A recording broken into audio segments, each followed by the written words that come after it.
February 14, 1944, 2:47 a.m. Squadron leader John Baker watches the sky turn orange. 312 German bombs fall from the darkness. He stands in a frozen field in Kent, England, trembling, not from fear, from relief. Every single bomb is falling exactly where he wanted them to fall, on a base that doesn't exist. The Luftwaffe is destroying plywood aircraft, bombing canvas hangars, cratering runways made of painted dirt. 2 miles away, 64 real Spitfires sit untouched. 1,200 airmen sleep through the raid in safety. Baker's superiors called him a fool. They said his plan would never work. They said the Germans would see through it in seconds. Tonight, they're proven catastrophically wrong. This is the story of the dummy airfield that shouldn't have worked, but saved an entire fighter wing. January 1944. Britain faces a terrifying problem. The Luftwaffe has changed tactics. For 2 years, German bombers attacked London and industrial cities. Now they're hunting air bases. The statistics are brutal. In December 1943 alone, the German Air Force destroyed 47 Royal Air Force aircraft on the ground. They damaged 14 hangars beyond repair. They killed 89 personnel in nighttime raids. Ground losses exceed combat losses. RAF Fighter Command Biggin Hill Sector controls 8 forward airfields. These bases house the Spitfires, protecting the southeastern approach to London. They're also preparing for the upcoming invasion of France. Every aircraft is precious. Every pilot is irreplaceable. Every base is a target. Squadron leader John Baker commands the defense of RAF Hawkinge. He's 34 years old, a veteran of 127 combat missions. Too old for frontline flying, they say, so they give him an administrative post, defending an airfield. Hawkinge sits on the cliffs overlooking Dover. It's the closest RAF base to occupied France, only 23 miles from Calais. Luftwaffe reconnaissance aircraft photograph it weekly. Luftwaffe crews know every building, every runway, every taxiway. The base is home to 64 Spitfire Mark IX fighters, 1,200 officers and enlisted men, 6 hangars packed with irreplaceable equipment, fuel stores containing 45,000 gallons of high-octane aviation gasoline, ammunition dumps holding 200 tons of ordnance. Standard doctrine says to defend with anti-aircraft cannons. Hawkinge has 18 Bofors 40mm cannons, 32 light machine gun positions, 6 searchlight batteries.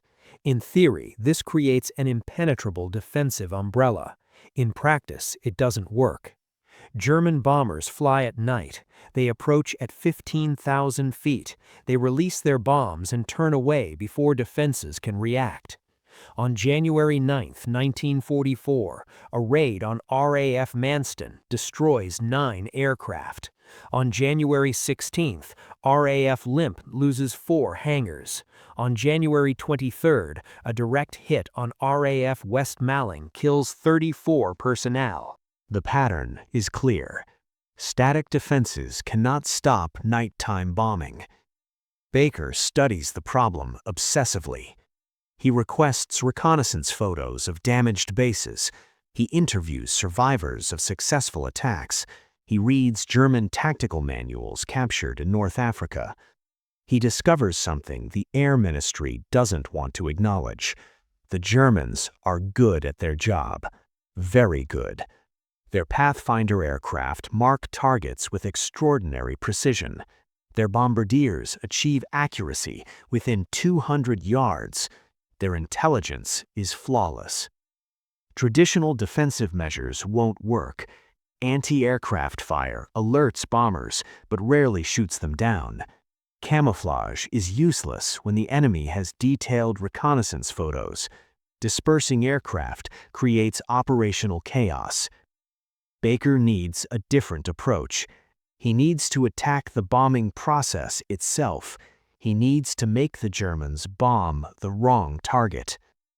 What Baker proposed next would make him a laughingstock among his colleagues, but would ultimately rewrite defensive doctrine for every Allied airfield. January 28, 1944. Baker requests a meeting with Group Captain Malcolm Henderson.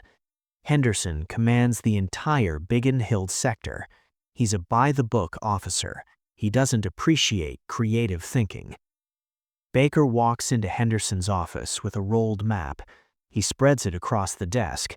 It shows a field 2 miles northeast of Hawkinge, empty farmland, currently growing winter wheat. "Sir, I want to build a fake airfield here," Baker says. Henderson stares at him. "A fake airfield?" "Yes, sir, a dummy, a decoy base." "And you think the Luftwaffe will bomb empty fields instead of the real target?" "I think they'll bomb what looks like the real target, sir." Henderson lights his pipe. "Squadron leader, the Germans have reconnaissance photos of every base in Kent. They know what Hawkinge looks like. They've been bombing us for 4 years. They're not idiots." Baker is ready for this objection. He produces a folder. Inside are photos from German reconnaissance flights over British decoy installations. "Sir, we've been building dummy facilities since 1940. Oil refineries, factories, rail yards. The early attempts failed because they looked fake from altitude, but we've learned." He spreads the photos. "These are German reconnaissance images of our decoy sites. These annotations are from German intelligence reports we captured. They believed these targets were real." Henderson examines the photos. His expression doesn't change. "Those are stationary industrial targets. An airfield is different.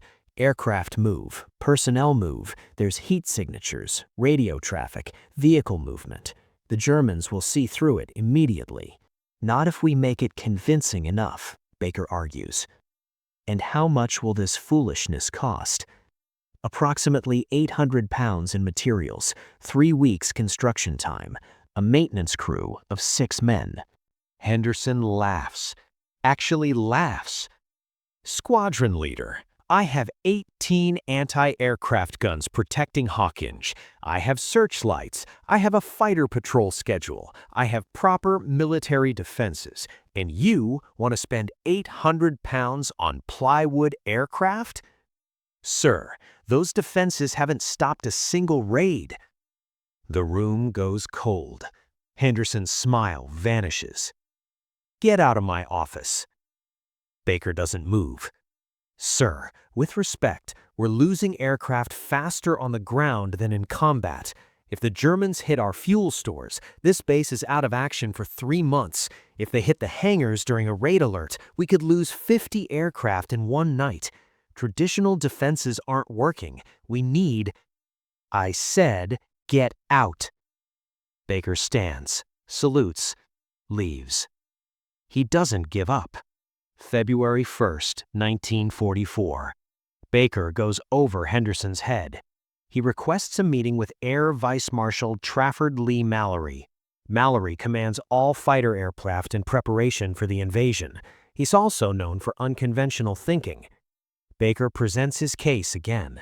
This time he brings data.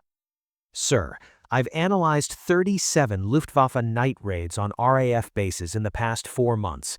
Average bombing accuracy is 190 yards from the calculated aim point. That's extraordinarily precise. They're using radar-equipped Pathfinder aircraft to mark targets, then following up with conventional bombers. Our anti-aircraft fire has shot down exactly 4 German aircraft in those 37 raids, a success rate of less than 1%. Lee Mallory listens without interrupting. "Our current defensive doctrine assumes we can shoot down enough bombers to make raids ineffective. The data proves that assumption is wrong. We need to attack a different link in the bombing chain, not the bombers themselves, their targeting." "Go on," Lee Mallory says. Baker unfolds his map. "Hawkinge sits on a distinctive cliff formation. The coastline creates a clear radar return. German pathfinders use this as a navigation checkpoint. They follow the coast, identify the cliff formation, turn inland exactly 1.4 miles, and mark the target. Then the bomber stream follows. He points to the field northeast of the real base. This location is 1.9 miles inland from the same cliff formation. If we build a convincing dummy base here, and if we can interrupt the Pathfinder's navigation at the critical moment, they'll mark the wrong target. The bomber stream will follow. They'll drop their entire load on empty fields. A convincing dummy base, Lee Mallory repeats. How convincing? Decoy aircraft with heat sources to simulate engines, canvas hangars with lighting that matches our real facilities, dummy anti-aircraft guns that fire blanks, vehicle headlights moving on fake taxiways, everything that Germans expect to see. Lee Mallory stands, walks to the window, thinks for a long moment. Henderson thinks you're insane. Yes, sir. He says it's a waste of resources. Yes, sir. He says the Germans will never fall for it. I believe they will, sir. You have 3 weeks, 800 pounds. If this works, you're a genius. If it fails, you're reassigned to the Orkney Islands. Clear? Crystal clear. February 2nd, 1944. Construction begins. Baker hand-picks his team, 6 Royal Engineers specialists, men who've built decoys before. They start with the fundamentals. The dummy base needs to match Hawkinge's layout. Not perfectly, that would look suspicious, but close enough to fool aerial reconnaissance. They study German photos of the real base. They note what the Luftwaffe pays attention to: runway orientation, hangar placement, dispersal areas. These elements must be replicated. The team works at night. The Wehrmacht reconnaissance flights patrol daily. The dummy base must appear gradually. Too sudden, and German intelligence will know it's fake. They begin with runway markings, white paint on dark earth. Viewed from 15,000 feet, it looks like concrete. Next come aircraft dispersal pens, circular earthen revetments, each designed to protect one fighter. They build 68 pens, 4 more than Hawkinge actually has. Baker's reasoning: the Germans expect base expansions. Showing more aircraft makes the decoy look like a valuable target. February 8th, 1944. The dummy aircraft arrive. They're masterpieces of deception, built by engineers at Shepperton Studios, the same facility that creates movie props.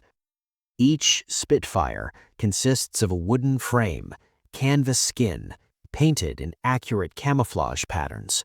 From 100 feet, they look fake. From 15,000 feet, they're perfect. The team positions them in dispersal pens. They add oil stains beneath engines, scorch marks behind exhaust pipes, tire tracks in mud leading to each aircraft. Details matter. But static aircraft aren't enough. Real airbases show activity, movement, life. Baker's team installs electric heating elements inside each dummy aircraft. At night, these create thermal signatures. To German infrared reconnaissance, they look like engines that were recently running. They install dim navigation lights. These activate on random timers, simulating maintenance crews working at night. They create fake vehicle tracks. Every morning, a truck drives across the field in different patterns, creating the appearance of constant activity. The hangars are the most ambitious element. They can't build real structures. No time, no budget. Instead, they erect canvas frames, painted to look like corrugated metal, lit from inside by carefully positioned lamps. The lighting pattern matches real hangars: bright work lights in maintenance bays, dim security lights near doors, darkness in storage areas. From above, they're indistinguishable from reality. February 12, 1944. The dummy base is complete. Baker conducts a test. He arranges a reconnaissance flight by an RAF aircraft. The pilot knows both bases intimately. He flies over both at night, at 15,000 feet, the altitude German bombers typically use. When he lands, Baker asks a simple question: which one was real? The pilot hesitates. The second one, I think. He's wrong. Baker has one more element to install, the most critical piece: dummy anti-aircraft guns. These aren't just for show, they're operational. Sort of. Each dummy gun is a steel tube mounted on a real anti-aircraft platform. They can't fire actual shells, but they can fire flash charges, blank rounds that create muzzle flash and sound. When bombers approach, these dummy guns will fire, creating the illusion of genuine anti-aircraft defense, convincing German pilots they're attacking a defended target. February 13, 1944. German reconnaissance aircraft photograph the area. They capture images of both the real base and the dummy. The photos go to Luftwaffe intelligence analysis. If Baker's plan fails, this is where it will fail. German photo interpreters are excellent. They've identified Allied deceptions before. If they mark the dummy base as fake, bombers will ignore it.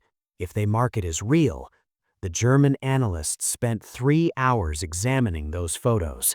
Their conclusion would determine whether Baker was a genius or a fool, and whether 1,200 men would live or die in the coming raid.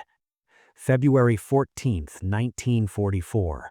1:15 a.m. The air raid sirens sound. Baker is in Hawking's operations room. The night duty officer receives the alert from Fighter Command. Raid incoming. Estimated 40-plus German bombers, course 285 degrees, altitude 15,000 feet, target assessed as this sector. Baker's stomach tightens. This is it, the test. He issues orders. Activate the dummy base. Full lighting, full defensive fire. Make it look like we're scrambling fighters. Sir, shouldn't we illuminate Hawking's defenses? No, minimal lighting here, just enough for safety. I want every German bombardier looking at the decoy.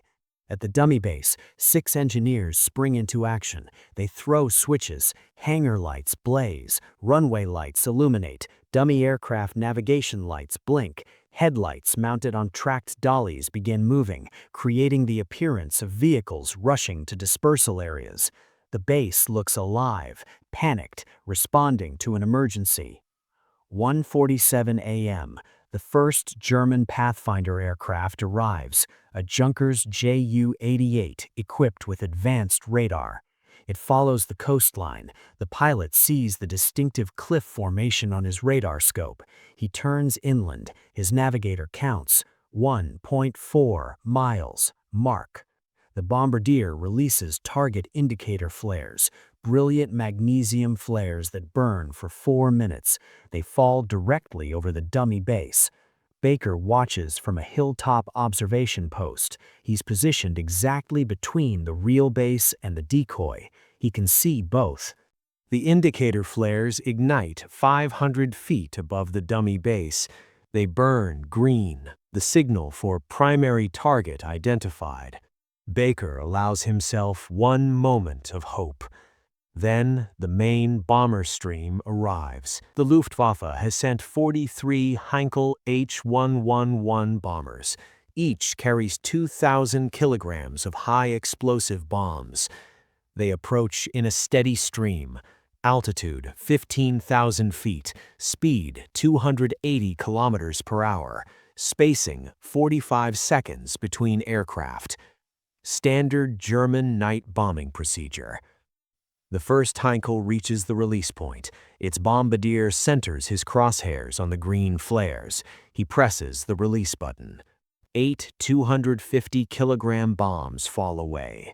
Baker's team fires the dummy anti-aircraft guns. Flash charges ignite, creating brilliant muzzle flashes. The sound echoes across the hills, exactly like real anti-aircraft fire. Searchlights sweep the sky, actually spotlights mounted on rotating platforms, creating the appearance of a defended base fighting back. The German pilots see exactly what they expect: a British airbase, defended, lit up, a perfect target. 2:03 a.m. The bombing is systematic, methodical, professional. Each bomber approaches from the same direction. Each drops its load on the same aim point. The green indicator flares. The first bombs hit. Massive explosions tear through empty fields. Dirt and wheat stalks spray hundreds of feet into the air. Craters appear where crops used to grow. Nothing else. The second bomber. 8 more bombs. 4 hit the canvas hangars. The structures disintegrate. Wooden frames shatter. Canvas burns. From 15,000 feet, it looks like genuine destruction. The third bomber. Direct hits on dummy aircraft. Plywood and canvas explode. Fragments scatter. The heating elements short out in showers of sparks. Again, it looks completely real. 2:19 a.m. 23 bombers have attacked. The dummy base is devastated. Craters cover the field. Hangars are destroyed. Aircraft are burning wreckage. But the Luftwaffe isn't finished. The remaining 20 bombers continue their approach. Each pilot sees the explosions ahead. Each pilot confirms they're hitting the target. They add their bombs to the destruction. 2:34 a.m. Baker watches bomb number 304 explode, then 305, 306.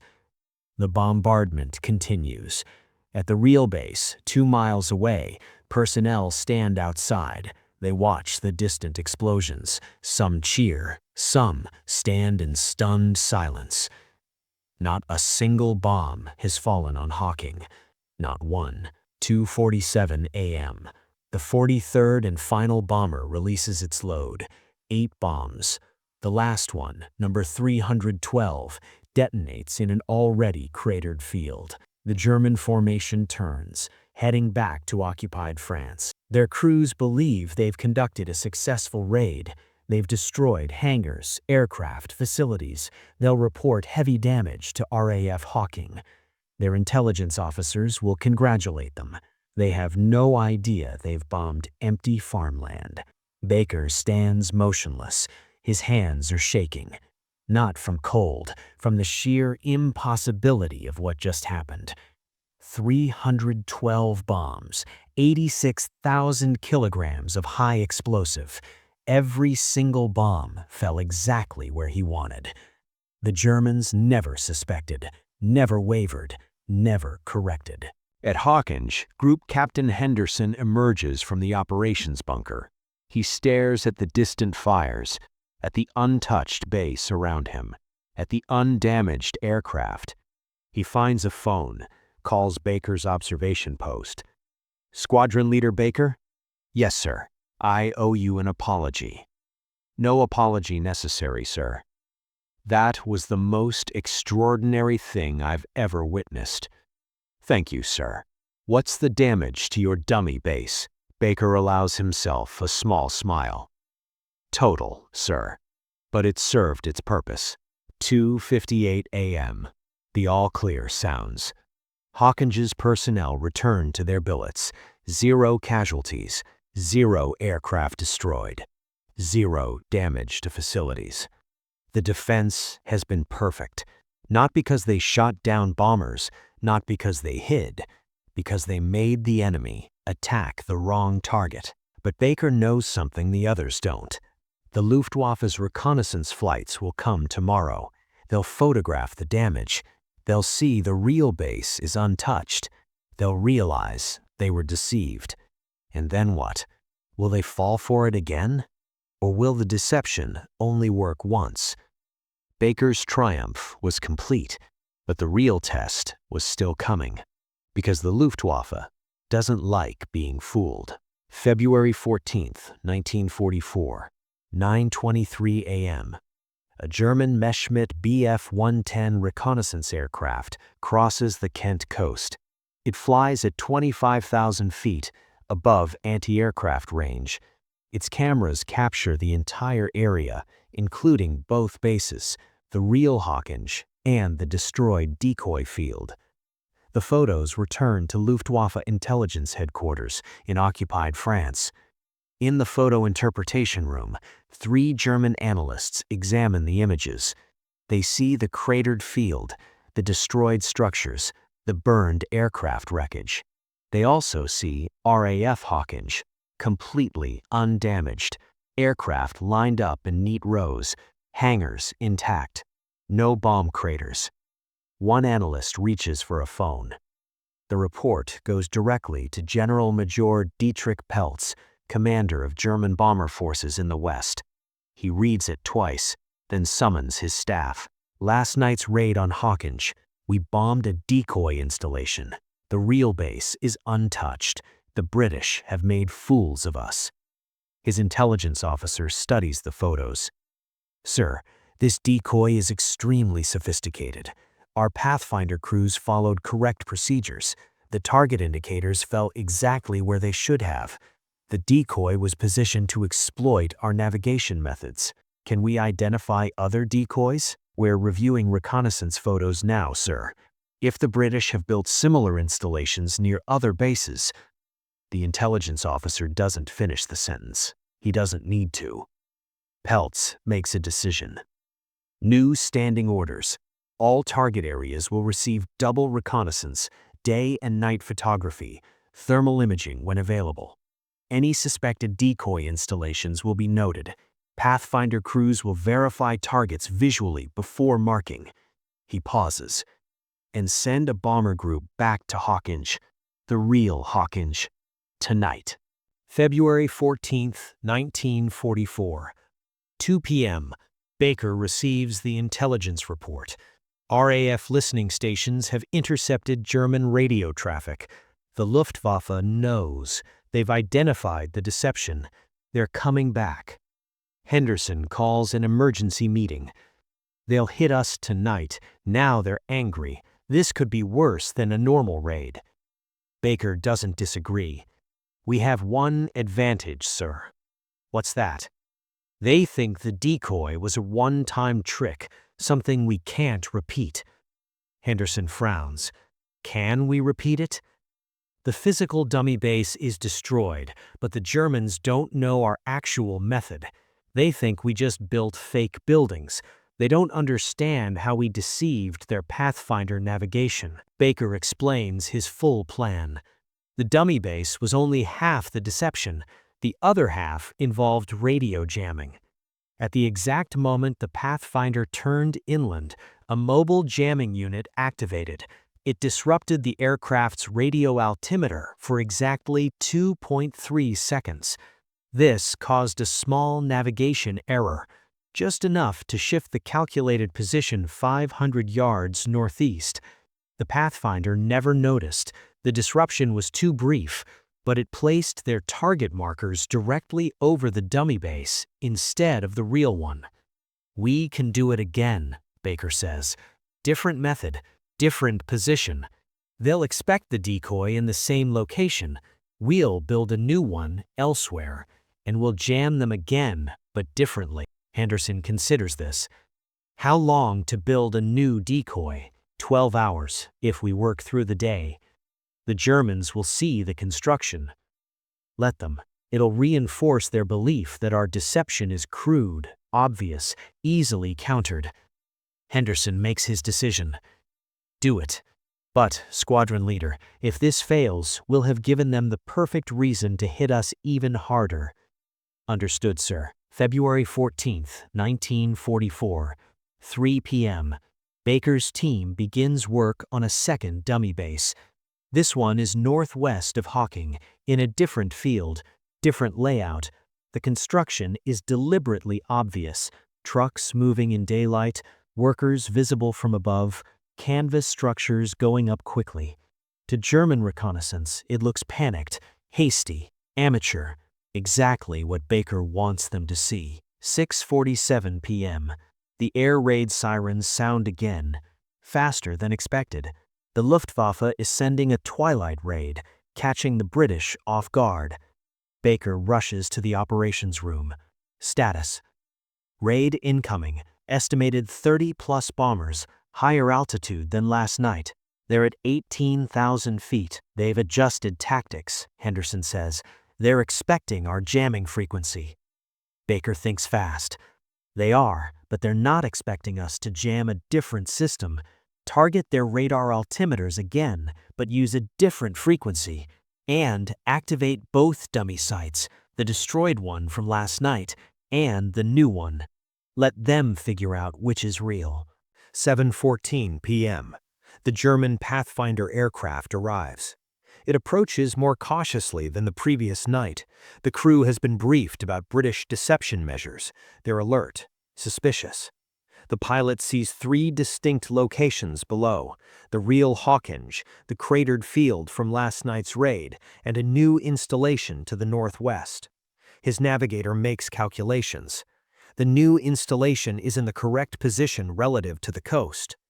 But it's obviously fake, the pilot argues. It was built today. We have photos. Unless that's what they want us to think. The crew debates. They circle for 2 full minutes, burning precious fuel.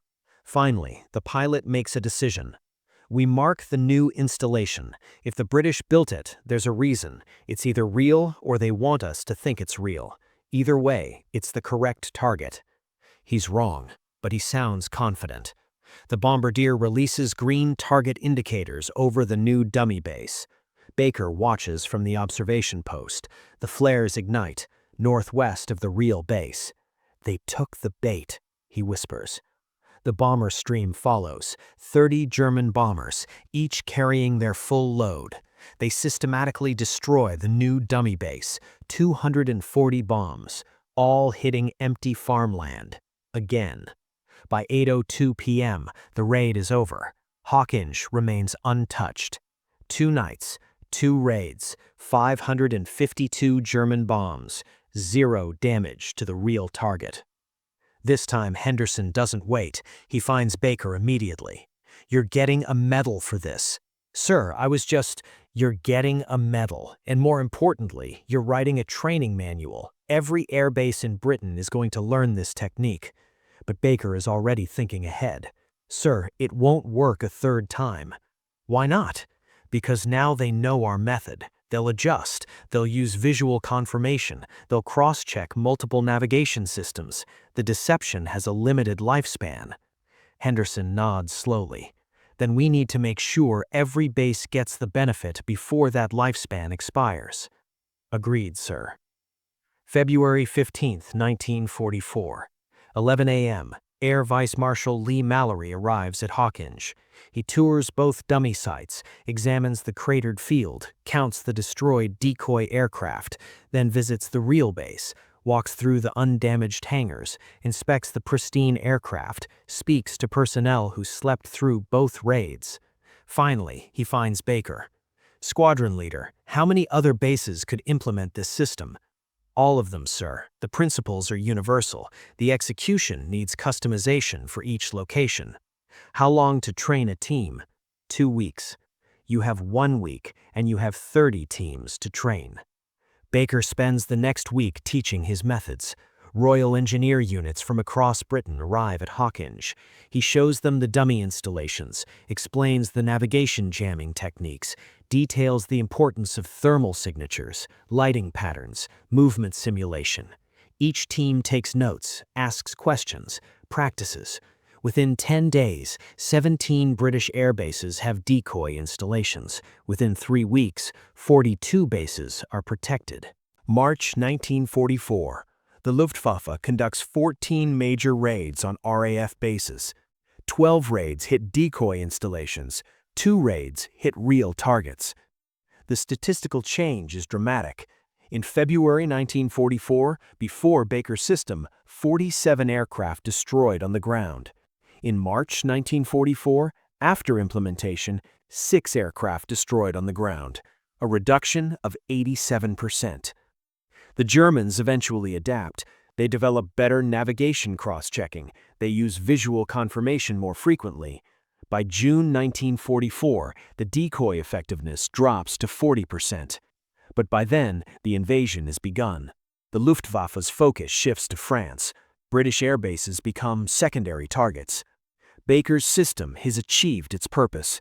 It protected the fighter force when protection mattered most. The impact of Baker's work extends far beyond 2 nights in February. His decoy methodology becomes standard British defensive doctrine. The principles spread beyond airfields. By April 1944, the British have created 217 dummy installations across the country. Fake airfields, fake oil refineries, fake munitions factories, fake ports, all using Baker's techniques. Advanced lighting systems, thermal signature replication, movement simulation, radio deception. The statistics tell the story. From March 1944 through the end of the war, German bombers drop approximately 8,000 tons of ordnance on British targets. British intelligence estimates that 2,400 tons, 30%, hit decoy installations. This represents hundreds of missions, thousands of bombs, millions of pounds of explosives, all wasted on empty fields and fake structures. The resources required were minimal. Total cost of the decoy program, £47,000. Total value of assets protected? Incalculable. The Luftwaffe eventually realizes the scale of the deception. German intelligence reports from late 1944 show increasing frustration. They know they're being deceived. They develop countermeasures, but the British counter countermeasures. An entire invisible war of deception and counter-deception played out in the night skies over England. Most of the public never knows it's happening. Baker receives the Distinguished Service Order in March 1944. The citation is classified. It simply says, "For exceptional service in the defense of military installations." No details, no mention of the dummy bases. The whole program remains secret until after the war. Baker is promoted to wing commander. He spends the rest of the war training deception specialists. His students deploy to bases across Britain and the Mediterranean. They save countless aircraft and lives. The Germans never publicly acknowledged to what extent they were deceived. Post-war interviews with Luftwaffe commanders reveal grudging respect. Generalmajor Dietrich Peltz in a 1947 interview. The British decoy bases were a masterwork of applied psychology. They didn't just look real, they behaved real. They reacted to our attacks in exactly the ways real bases would react. We knew intellectually that some were fakes, but our crews couldn't tell the difference in the moment. And that's what mattered. This is the nature of defensive victories. They're invisible. The aircraft that didn't burn, the hangars that didn't collapse, the personnel who didn't die. These things leave no trace. We remember the spectacular offensive victories, the bomber raids that destroyed enemy cities, the fighter races who shot down dozens of aircraft, the generals who won famous battles. But we forget the quiet men who prevented disasters, who saved lives by being cleverer than the enemy, who won by making the enemy defeat themselves. John Baker never became famous. His name doesn't appear in popular histories of World War II. There are no movies about his work, no best-selling books. He didn't want recognition anyway. He just wanted to protect the men under his command, to keep the aircraft flying, to contribute to victory in the only way he could. But his work mattered. It mattered to the 1,200 men at Hawking who didn't die in February 1944. It mattered to the pilots who flew undamaged aircraft in June 1944, supporting the invasion, protecting the bomber streams, winning the war. It mattered to every airbase that implemented his techniques, to every bomb that fell on empty fields instead of real targets, to every life saved by clever deception instead of costly firepower. We study war for the violence, the battles, the heroism under fire. But sometimes the greatest heroism is preventing the fire altogether. Sometimes genius isn't about fighting harder, it's about fighting smarter, making the enemy waste their strength on phantoms, winning without casualties. Baker understood something profound. Defense isn't about withstanding attacks. It's about making attacks irrelevant.